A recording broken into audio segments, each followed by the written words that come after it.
It's Nick here with Focus Gaming News at SBC Lisbon. I'm here with Dan Stone, InPlaySoft, stable and scalable, fast iGaming platform solutions, right? Fast to market. Perfect. Do you want a job in marketing or sales? Stable. Mr. Stone, how's it going for you at the event? It's going really well, thank you. Yeah, really well. It's been doing events for a number of years. Started off in events myself, organisation-wise. So you always want the best position, the best size. In this industry, though, it's kind of like it's a crazy fight to the top. You know, it's bigger and better screens everywhere, that kind of thing, and you can get quite lost in that. We've taken a slightly different approach, where we want to kind of focus in on the product itself, not the kind of gloss. Yeah. You know, we kind of, it's in a marketing sense, it's a bit kind of a different approach. It's selling the sausage, not the sizzle, in a way, which some people kind of difficult to get their heads around. But it works for us. I mean, it's the first day. We didn't expect it to be so busy, and it's been phenomenal. It's absolutely packed stand. We're going to need to order some more drinks in overnight. But it's great. We're getting a lot of good feedback on the product, which is what it's all about, to be honest. Oh, I would have thought or expected that the operators, the people that you target, they would be more into the sizzle, but they like the semantics to... Well, you know, the thing is, in this industry in particular, I worked across a few different industries in my time.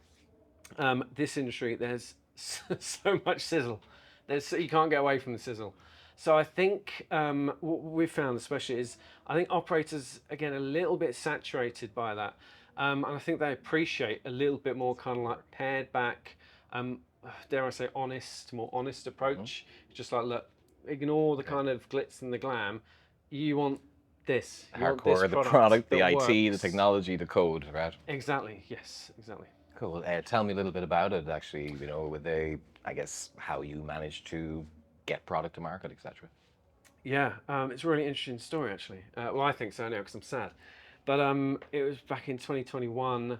Our CEO, a guy called Alex Rose, just genius, blows my mind. He's very much into coder by heart.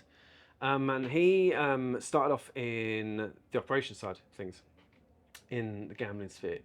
And he just couldn't find the right solution.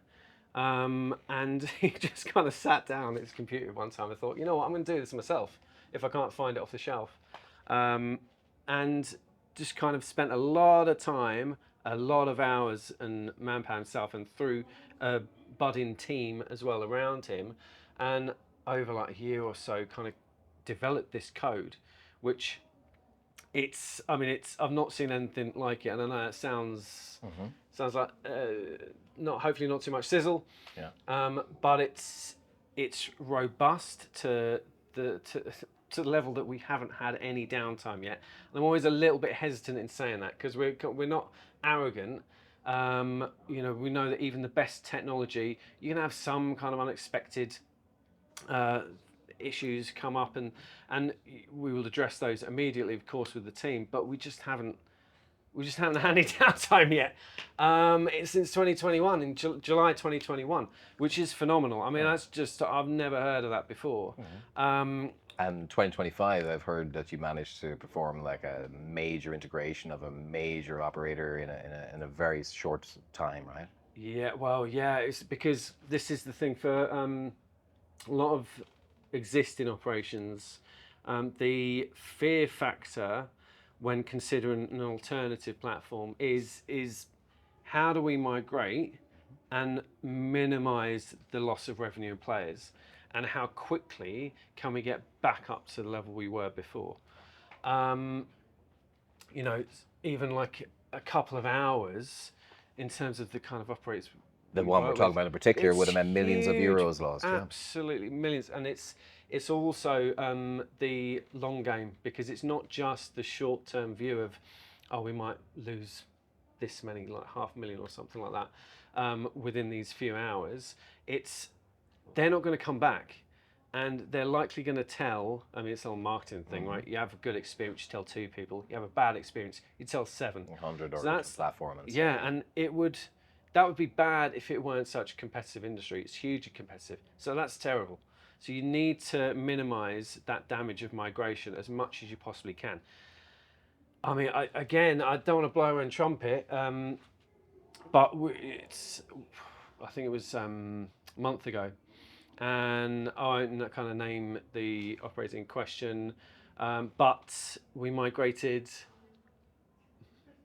I want to get the numbers right. It was many, many millions of accounts in just shy of 30 minutes, which if that's happened before, I don't know about it, and I'd love to know more about it if that has happened before. And they also got back within a couple of weeks, or even less. I think it was a week actually. Got back to the level they were before, and they're now I think 20 to 30% up from that previous point. So they are happy, to put it lightly. You know, they were expecting a chunk of downtime, and we always try to be quite pragmatic and not pessimistic, but realistic. But behind the scenes, we're always trying to beat those expectations. Sure. You know, if we can exceed expectations in whatever we do, then fantastic. And I think we certainly did it there. Right. You're the boss when he created the code. I guess things have changed year on year since 21, right? And 100%, you yeah. need to bring in new features all the time. Does it accept the new features easy? Is it the updates? Is it seamless Yeah. for the clients? Yeah. Sorry, I'm Yeah. behaving like that's Yes, an it's obvious good. question. It's not. It's a good question. But just kind of working the day to day, knowing how he works and the team works, that's bread and butter for them. So it's but it's a good point because what do you change and when, and Always what gonna be needs possible. are there, and because we might think, okay, this particular feature that's gonna fly, but It might not be what it they might need. not. It might not. There might be something which you've not even considered. If you don't talk to your operators, then you're never going to find out, and that's really key for us. I think our operators all would agree that we actually listen. I know there's a lot of rhetoric out there that providers listen and they take that on board, and a lot of them do. But what I find is we kind of really are invested, and that's kind of a top-down approach. The idea is that if our customers grow, we grow. You know, it's not a secret in business. If your customers do well, then you inherently do well as a business as well. So we like to think we grow together because that's certainly what we've seen, and that means developing the products as our customers need it. You know, there might be simple features that we think are just kind of boring almost. We want to spend our time on other more exciting projects. But if that's important, if that needs a little bit more polishing, a little bit more tweaking for one or two or all of our operators, then that's what we'll do. Right. Are you guys all hands on deck on any new verticals at the Yeah. moment? Well, yes, actually, there is. We've just recently launched our esports vertical. The data is provided by Odin or GG, of GG. course. You know, one of the leaders in that space. Very well trusted in esports, particularly for the betting angle. In fact, live as well. They're very, very strong with live betting, which, of course, if you know anything about esports, that's where it's at for the gaming It world. can grow, right? It's It was all live. proposed to grow years ago, but now looks to be the moment. Yeah, well, I mean, yeah, I mean, it's one of those things. It's almost like comparable to the Brazilian regulation. Will it, won't it, will it, won't it? And now we're seeing esports. It's really taken off. I think the latest stats, one research report I was reading was it's gone up by between 90 and 98% year on year across the board, which is just it's phenomenal. If that's you can see that could be exponential. So the potential there is huge. So we're delighted to be able to offer that to our customers. Wonderful that you are. I guess what is next? What's on the horizon for 2026? The esports is going to be a main driver. Yeah, esports is big for us, big for our customers, certainly. We're always, as I say, we're always kind of looking to develop. We don't really like sitting still. We get quite itchy, so we like to improve wherever we can and add new features where we can. One thing we're going to be announcing soon, which I think I can tell you guys about, is to do with our back office CMS.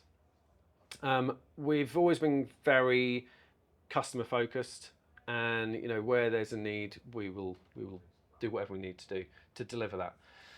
But having said that, there is still, I think, a power in operators having more control themselves.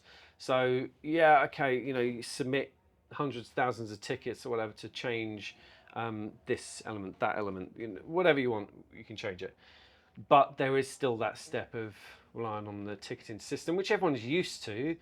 But you don't think it's enough. That's great for one side of the argument. The other side is trusting your operator and putting that control in their hands, which our new CMS will do to an incredible degree. Cool. And which ones want the control, which ones don't? Exactly. So they Cool. still have the It's choice, the but they choice. can change it literally in minutes. I've seen it in development, and it's very, very close, and it's going to be pretty revolutionary. Wonderful. We're all looking forward to that from InPlaySoft in 2026. Excited. Dan, thanks for being with us. It's great. Thank you for the time. Lovely. Nicholas signing off from Focus Gaming News.